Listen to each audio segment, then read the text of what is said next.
MP board के class 11th के सभी विद्यार्थी ध्यान दें। आज इस वीडियो में वार्षिक परीक्षा 2026 का भूगोल का आपका जो पेपर है वो 12 मार्च के दिन होने वाला है। तो उसके लिए देखिए आज मैं आपको प्रश्न पत्र 1 से लेकर 20 तक के प्रश्नों को फुल सोल्यूशन के साथ कंप्लीट करवाऊंगी। तो यदि आप एग्ज़ाम में वास्तव में अच्छे अंक प्राप्त करना चाहते हैं तो मैं आपको 5 सेट दूंगी। 5 सेटों को आपको अच्छे से कंप्लीट कर लेना है। इसी में से आपका पूरा क्वेश्चन पेपर रहेगा। तो चलिए बिना किसी देरी के पहला प्रश्न हम कंप्लीट करेंगे। आपका पहला प्रश्न है सही विकल्प चुनिए। तो पहला है पृथ्वी सूर्य के निकट कब आती है। पृथ्वी सूर्य के निकट कब आती है? 3 जनवरी को सूर्य के निकट आती है। दूसरा है करेवा भू आकृति कहाँ पाई जाती है। तो ये जो भू आकृति है वो कश्मीर में पाई जाती है। तीसरा है निम्नलिखित में से कौन सा विषय कालिक संश्लेषण करता है। तो इसका आंसर आपका रहेगा इतिहास। अगला है निम्न में से किस देश में पृथ्वी सम्मेलन हुआ। तो जो पृथ्वी सम्मेलन है वो कहाँ पे हुआ था? ब्राज़ील में हुआ था। कहाँ पे? ब्राज़ील में। तो ब्राज़ील आपका राइट है। 5वां सबसे अधिक विनाशकारी तरंग मानी जाती है। तो जो धरातली तरंग है वो सबसे अधिक विनाशकारी मानी जाती हैं। और यहाँ से आपका अगला सर्वप्रथम भूगोल शब्द का प्रयोग किसने किया था। तो इरेटोस्थनीज ने किया था। इंग्लिश मीडियम वाले बच्चों के लिए टिक करेंगे। तो पहले का आपका यहाँ पे ये 3 जनवरी है। दूसरे का आपका कश्मीर रहेगा।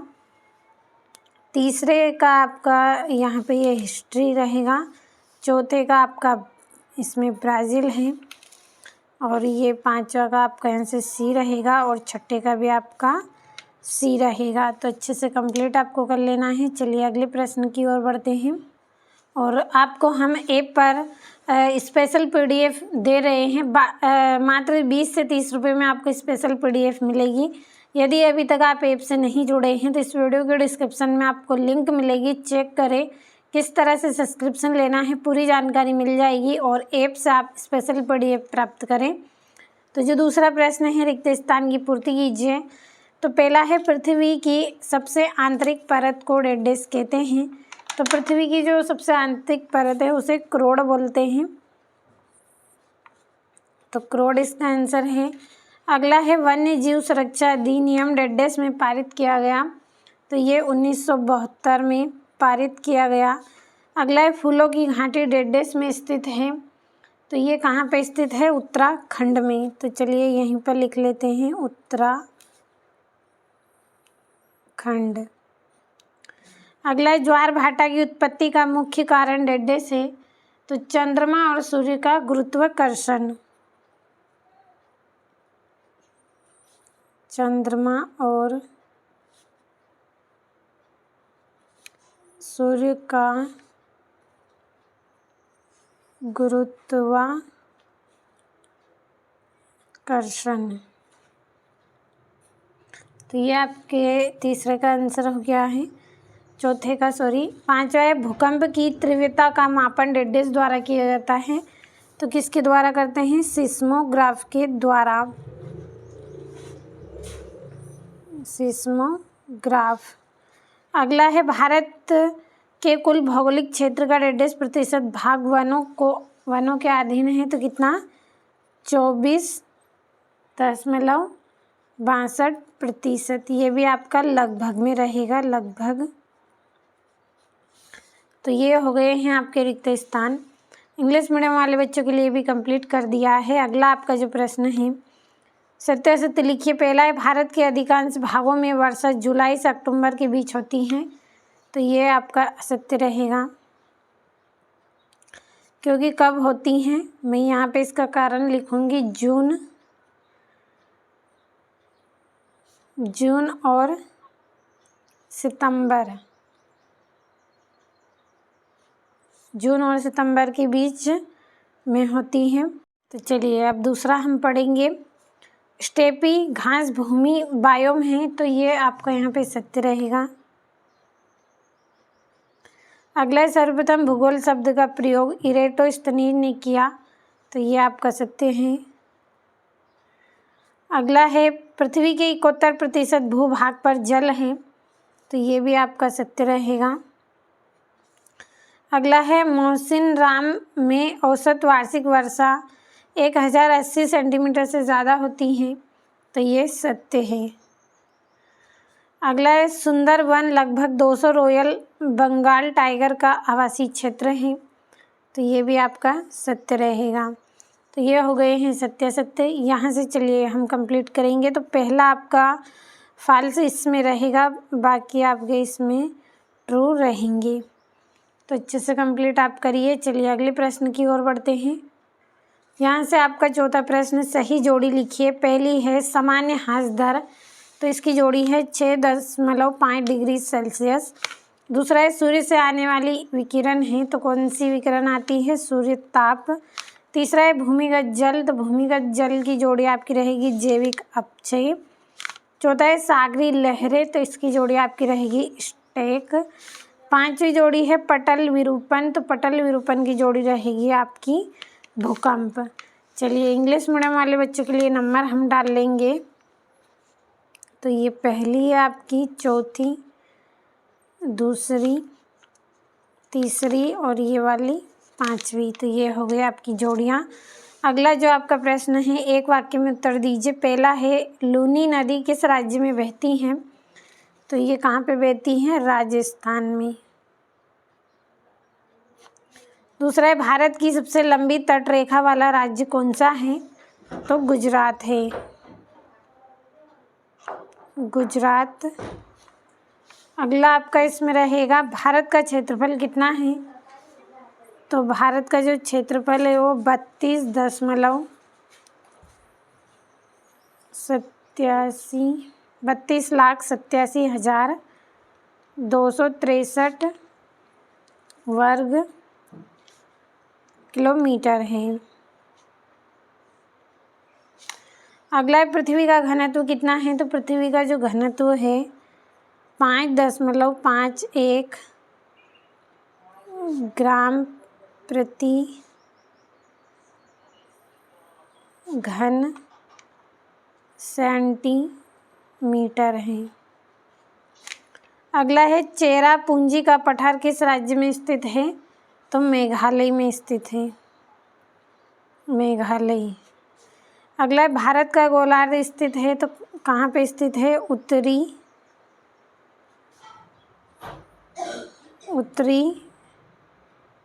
पूर्वी गोलार्ध में।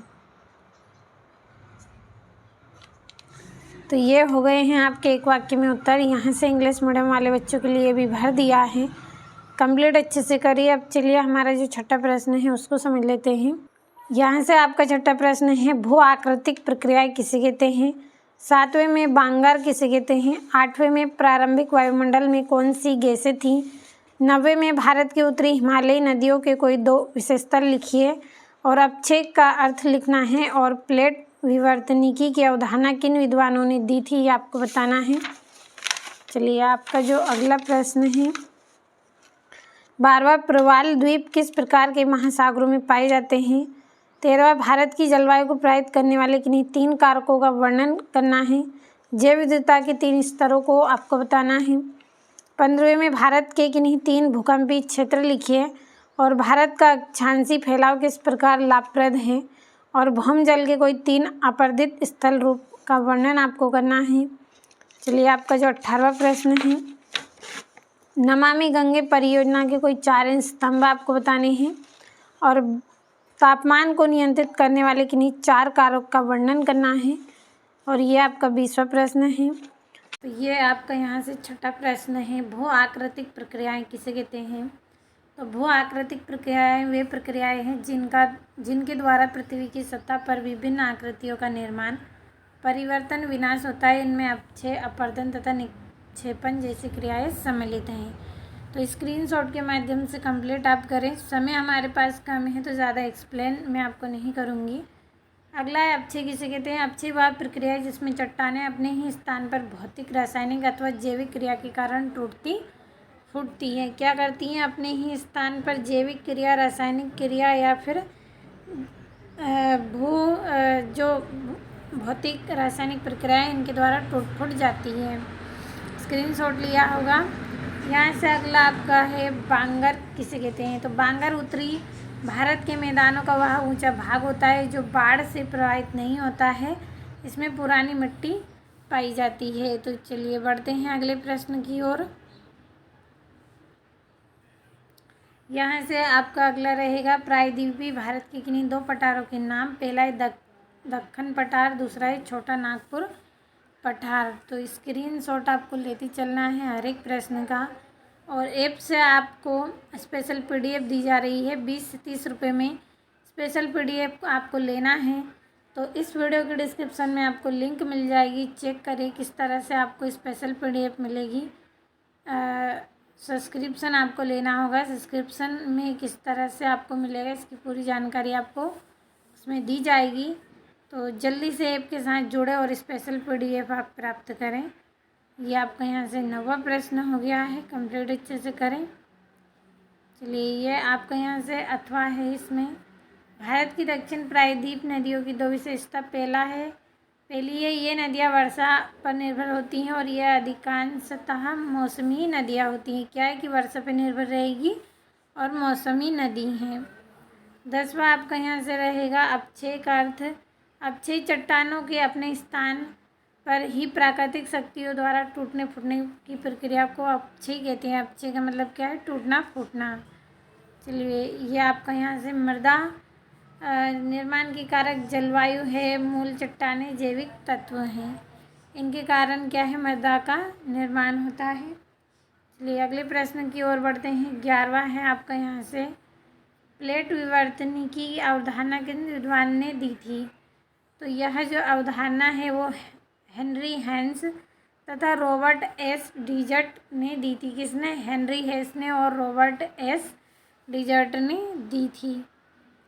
चलिए यहाँ से आपने स्क्रीनशॉट लिया होगा। अब आपका ये 12वां प्रश्न है। यहाँ से 12वें प्रश्न में आपको प्रवाल द्वीप किस प्रकार महासागरों में पाए जाते हैं। तो प्रवाल द्वीप उष्णकटिबंधीय महासागरों में पाए जाते हैं। कहाँ पे? उष्णकटिबंधीय महासागरों में पाए जाते हैं। यहाँ से आपका अगला जो प्रश्न है, इस प्रश्न में आपको यहाँ से ताप प्रवणता किसे कहते हैं। तो ऊंचाई चढ़ने के साथ तापमान में होने वाली कमी को ताप प्रवणता कहते हैं। किसको? ऊंचाई से बढ़ेंगे तो तापमान में जैसे ही कमी होगी उसे ताप प्रवणता बोलते हैं। भारत की जलवायु को प्रभावित करने वाले किन्हीं 3 कारक का वर्णन। पहला है अक्षांशीय स्थिति, दूसरी है मानसून पवने, तीसरा है हिमालयी पर्वत। तो स्क्रीनशॉट लें, अच्छे से पूरे प्रश्नों को आप कंप्लीट करें और एग्ज़ाम में अच्छे से अच्छे अंक आप प्राप्त करें। यहाँ से आपका जो अगला प्रश्न है, भारत के आर्थिक जीवन पर मानसून के कोई 3 प्रभाव। पहला है कृषि मानसून पर निर्भर करती है, दूसरा जल विद्युत उत्पादन में वृद्धि होती है, तीसरा उद्योग का जल उपलब्ध होता है। तो ये आपके यहाँ पे मानसून के कोई 3 प्रभाव हैं। चलिए अगला प्रश्न हम यहाँ से पढ़ेंगे 14 का आपका जैव विविधता के 3 स्तर लिखिए। तो आनुवांशिक विविधता, प्रजाति विविधता, पारिस्थितिक तंत्र विविधता। तो ये 3 विविधता पाई जाती हैं। अब चलिए यहाँ से ये इसका अथवा है। जैव विविधता के 3 महत्व। तो पारिस्थितिक संतुलन बनाए रखती है, मानव भोजन और औषधि प्रदान करती है और पर्यावरण संरक्षण में सहायक है। तो क्या क्या हो गई? पारिस्थितिक संतुलन बनाए रखेंगी जैव विविधता, मानव को भोजन एवं औषधि प्रदान करेगी और पर्यावरण सुरक्षा में मदद करेगी। यहाँ से आपका 16वां प्रश्न, भारत की भूकंपीय क्षेत्र निम्नलिखित है। हिमालयी क्षेत्र, उत्तरी पूर्वी भारत, कच्छरन का क्षेत्र। तो ये इस तरह से आपका यहाँ पे 15वां प्रश्न कंप्लीट हो गया। ये यहाँ से आपका अगला है सूखे की 3 प्रकार का वर्णन करिए। सूखे के किसी 3 प्रकार का वर्णन है। मौसमी सूखा, कृषि सूखा, जल वैज्ञानिक सूखा। क्या क्या है? मौसमी सूखा, कृषि सूखा, जल वैज्ञानिक सूखा। यहाँ से 16वां आपका रहेगा, भारत का अक्षांशीय फैलाव किस प्रकार लाभदायक है। भारत में विविध जलवायु पाई जाती हैं। दूसरा है विभिन्न प्रकार की फसलें उगाई जाती हैं। तीसरा है प्राकृतिक विविधता देखने को मिलती हैं। तो ये आपका यहाँ से 16वां प्रश्न हो गया। ये इसका अथवा है। देखिए समय बहुत कम है, केवल इसलिए मैं आपको यहाँ पे ज़्यादा समझा नहीं रही हूँ। कुछ प्रश्नों को मैं बता रही हूँ ताकि आपको याद हो जाए। तो भूमिगत जल निर्मित अपरदनात्मक स्थल रूप निम्नलिखित है, गुफाएं हैं, डोलाइन है, लेपिज हैं। तो ये इस तरह से आपके यहाँ पे अथवा कंप्लीट हो गया है। ये आप यहाँ से स्क्रीनशॉट लें और कंप्लीट अच्छे से करें।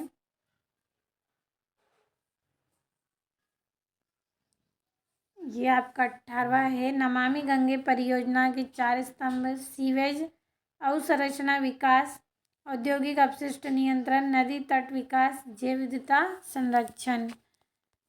चलिए बढ़ते हैं अगले प्रश्न की ओर। तो ये यहाँ से इंग्लिश मीडियम वाले बच्चों के लिए हो गया है। और ब्रह्मा नदी तंत्र की कोई 4 सहायक नदियों के नाम आपको बताना है। पहला है आपका दिबांग नदी, यह अरुणाचल प्रदेश से निकलकर ब्रह्मपुत्र में मिली। और लोहित नदी, यह ब्रह्मा की एक प्रमुख सहायक नदी है जो भारी जलराशि लाती है। और सुबनसिरी नदी, यह ब्रह्मपुत्र की सबसे लंबी सहायक नदी मानी जाती है। मानस नदी, यह भूटान से निकलकर ब्रह्मपुत्र में मिलती है। तो समझ में अच्छे से आया होगा आपको। यहाँ से ये इंग्लिश में है। चलिए अगले प्रश्न की ओर बढ़ते हैं। तो यहाँ से आपका 19वां प्रश्न रहेगा, तापमान को नियंत्रित करने वाले 4 प्रकार का वर्णन कीजिए। तो अक्षांश, भूमध्य रेखा के पास तापमान अधिक तथा ध्रुवों पर कम होता है। ऊंचाई के साथ तापमान घटता है।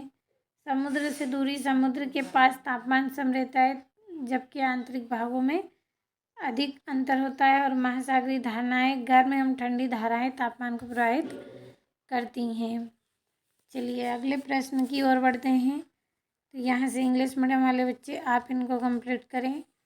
और आपका यहाँ से अथवा है, पृथ्वी की सतह पर सूर्यताप में विभिन्नता के कोई 4 कारण। पहला है सूर्य किरणों का कोण, दूसरा है दिन की अवधि, तीसरा है वायुमंडल की मोटाई, चौथा है पृथ्वी का घूर्णन एवं परिक्रमण गति। तो ये यहाँ से कंप्लीट आप करें। चलिए अगले प्रश्न की ओर बढ़ते हैं। तो ये यहाँ से आपका 20वां है, जिसमें आपको क्या करना है, मानचित्र तैयार करना है। तो ये अरावली पर्वत, चिक्का झील, अंडमान द्वीप समूह, कच्छ की खाड़ी, खंबात की खाड़ी, इन सबको आपको मानचित्र में दर्शाना है। ये यहाँ से अथवा। तो अच्छे से आपने सभी प्रश्नों का स्क्रीनशॉट लिया होगा। 12 मार्च के लिए बहुत ही इम्पोर्टेंट है, अच्छे से कंप्लीट आप करें।